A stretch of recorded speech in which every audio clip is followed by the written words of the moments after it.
Good day, everyone. I am Teacher Julia, or you can call me Teacher Jules if you want. So I'll gonna be your facilitator for today. So we will talk about validity and assessment. So in previous lesson, they taught about the reliability. So today we will gonna discuss about the validity in assessment. So what is validity in assessment? Learning objectives. It'll identify the concept, importance, and types of validity. So, makaila ka kung unsay meaning and nganong importante ni ug unsay mga types of validity. Second is construct assessment tool that demonstrates validity and alignment with learning objective. So, kabalo ko mahimo og test or activity nga tinud nga mo measure sa sakto nga skill ug match sa learning objectives.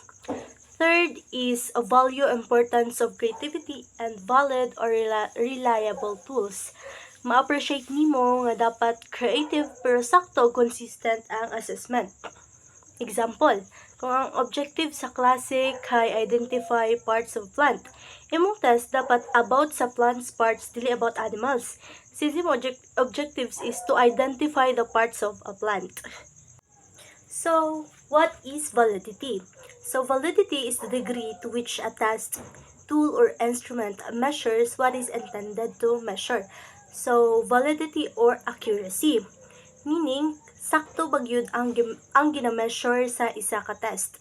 Example, kung math test, dapat math skills ang gi-measure, dili reading skills. That is validity. So, kay idea, a test must measure the right thing accurately. Example, ang driving test valid kung mo test gyud kung kabalo ka mo drive. Dili kay memorize lang nimo ang traffic signs. So para mas masabtan nato kung unsa joy kalahian aning validity ug reliability, we will tackle their differences or validity versus reliability. So kung maingon tag validity, it is the accuracy or measures right thing. Then, kung mayon kag reliability, it is the consistency. Like, kanang give ba siya same results? Like, kanang example, bisig kapila pa na nimo balik-balikon na nga test, mo give gihapon na siya og same result. That's reliability. Kung mayon tag validity, it is the accuracy. Kung ginatest ba jud niya ang angay nga i-test. So, example, the broken clock. Always same wrong time. Reliable kay consistent. Pero not valid kay dili sakto. That's the differences of validity and reliability. Kung defective ang weighing scale o permi ka 50 kg yung reading, reliable siya kay same siya result. Diba kung may ka reliable is about consistency, like kanang mo give ba siya og the same result. Then not valid siya kay wrong weight. So, nganong importante ang validity? Okay, so we have three importances of validity. First, it ensures fair and accurate evaluation. Results are meaningful and trustworthy. So, ang validity is kanang muhatag bitaw siya og meaningful and kasaligan nga resulta. So, kanang kung kasaligan ang resulta, it means it ensures fair o accurate ang isa ka question. So, example, kung imong gitudlo kay bahin sa Filipino history, so, ang imong questions is about Filipino history, not science. Since you tackled about the Filipino history, so dapat, kuan siya, valid siya kung imong question is about Filipino history. Second is, it ensures appropriate decisions based on the test results. So, tungod kay kasaligan ng resulta, makahimo ka og sakto nga desisyon or student promotion. So, kintahay ag question nimo is valid. So, kung matest nimo nga valid ag imong mga gihimo nga question, so you can kuan sa student promotion like kanang kuan ka sa laing level. Third is assessment tool quality. Nakatabang ang validity para mahimo ang usa ka high quality assessment process. Kung valid ang assessment tool, taas pod ang kalidad sa tibuok assessment. So for example, sa usa ka driving test, kung ang assessment tool nag-assess yun sa basic driving skills like parking, signaling, and proper speed, kana nagpakita nga valid ug high quality ang proseso sa paghatag og lisensya. That's the importance of validity. And now we will tackle about the 4 types of validity. So we have content validity, construct validity, phase validity, and the criterion validity. So first, what is content validity? So its focus is does test measure all lessons taught and the entire domain being and cover the entire domain being assessed.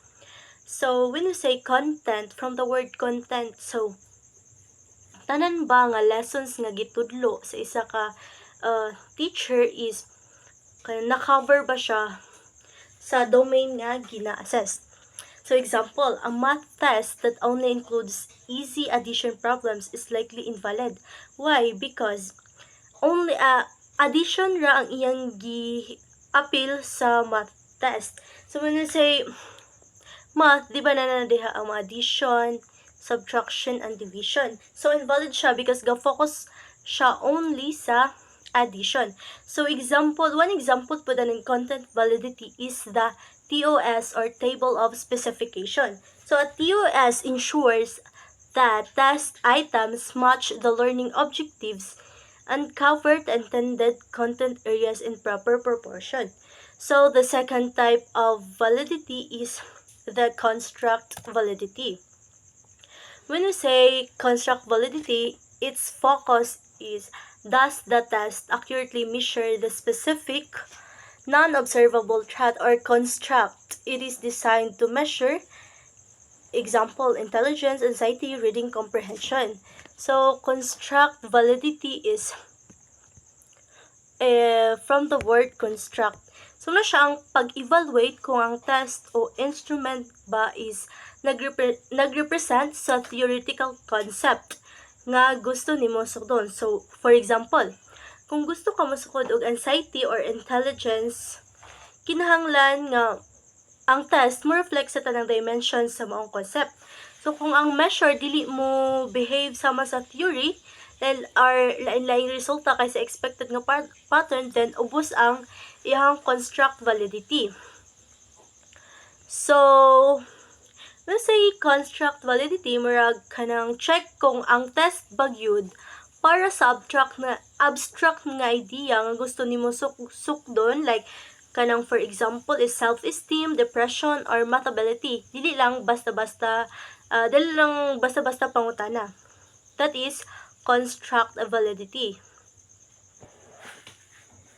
Third is the phase validity. So, sa upat, phase validity is kanang, for me, is kanang mo siya pinaka-easy.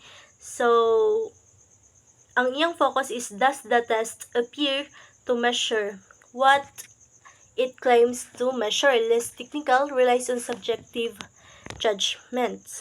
So, phase validity, mao ni ang pagsabot kung sa unang tan-aw lang ba murag nasukod sa test ang gusto sukdon.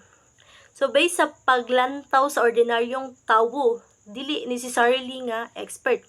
So wala ni gamit og sa phase validity, wala siya ni gamit og statistical analysis, only subjective, based sa unsay tan-aw sa participants, teachers, and bisan parents. For example, kung math test pero daghan math test siya pero kanang ang question is more on English grammar, bisan maayo ang grammar, ubos ang phase validity kay klaro nga dili man math. So muna siya phase validity. Lastly is the criterion validity. So criterion validity, iyang focus is does the test results correlates with an outside measure or the criterion. So when we say criterion validity, nagtan-aw kung unsa ka maayo mo predict o mo match ang resulta sa test sa usa ka external criterion o standard. For example, naay bag-o nga reading test. Unya, i-compare nimo ang result niya sa reading performance sa eskwelahan kung taas iyang correlation, meaning valid ang isa ka test. Pwede usab nga i-predict or future performance or kanang predictive validity o i-compare dayon sa existing standard test or the concurrent validity. Duha ka subclasses sa kanang duha ka subtype sa criterion validity. So, moto ang 4 types is sa validity. So now, we will be a validity inspector. Now, I will read the examples, then explain ako nganong valid siya or invalid. So first, math test with very difficult English words. So it is invalid. So unsa may invalid ani nga situation. So math test with very difficult English words. So from the word math test, dapat magkuan siya og numbers, not English words, kay since it is math test, that's why it is invalid. So to make it valid, dapat ang math test sulod niya is like addition, subtraction, multiplication, not English words. Number 2 is thermometer used to measure body temperature. So it is very valid. Why? Because from the definition of validity, it measures what is intended to measure. So thermometer man siya, so dapat ang iyang gina-measure is body temperature. Number 3, survey that measures study habits, asking about hours spent studying. So it is valid. It directly relates to the habit. So ang survey that measures study habits nangutana about hours spent studying. So very valid siya kay kun man siya, it is a survey about study habits. So lisod pug unsay pangutana. So nangutana siya og pila ka hours ang spent sa isa ka estudyante nga magtuon. So number 4, a driving test that only measures parking skills. Very invalid. So when you say driving test, so daghan jud siya og na-cover no, like signaling, mga ngana, daghan siya og dili lang siya parking skills, daghan pa siya mga parts about driving. So it is invalid because it only measures parking skills. It is invalid. It doesn't assess overall driving ability. And number 5 are reading comprehension tests that ask students to explain what they understand from the passage. So it is valid because it is about a reading comprehension. So ask students to explain what they understand from the nangutanan sila kung unsay nasabtan sa isa ka student sa isa ka passage nga gibasa. So it's about reading comprehension, so it's a valid. So validity in daily life. Validity isn't just for tests. When we say something is valid, we mean it's accurate, truthful, and based on real evidence. So, always remember, when we say valid, it is accurate, truthful, and based on real evidence. Dili na lang jama-jama. So, again, the 4 types of validity is the phase validity, content validity, construct validity, and criterion validity. So, that's it. Thank you.